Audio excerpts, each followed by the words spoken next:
నమస్తే. Welcome to సాత్విక రుచులు. ఈరోజు మనం ఆకాకరకాయ నిలవ పచ్చడి ఎలా తయారు చేయాలో చూద్దాం. ముందుగా దీనికి కావలసిన పదార్థాలు నేను పావు కేజీ కాయలకు కొలతలు చెప్తున్నానండి.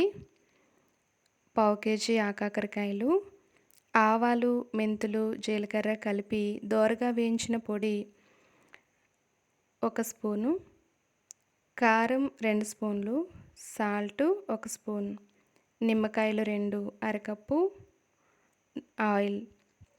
ఈ పచ్చడికి అంతగా ఆయిల్ పడదండి. ఈ కాయలను ముందుగా బాగా కడిగి శుభ్రం చేసి తడి లేకుండా ఆరబెట్టుకోవాలి. ముందు రోజున ఆరబెట్టుకుంటే ఇంకా మంచిది. ఆరిన తర్వాత వీటిని చిన్న చిన్న ముక్కలుగా కట్ చేసుకోవాలి. కట్ చేసి పక్కన పెట్టుకొని ఈ ముక్కలన్నీ ఒక బౌల్లో వేసుకొని దీంట్లో కారం, సాల్టు సరిపోకపోతే చివరిలో మళ్ళీ వేసుకోవచ్చు.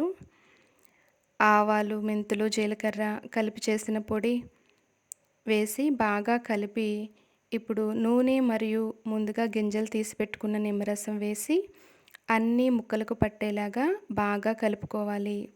అంతేనండి, సీజనల్గా దొరికే ఈ ఆకాకరకాయలతో ఎంతో రుచిగా ఉండే ఆవకాయ పచ్చడి రెడీ.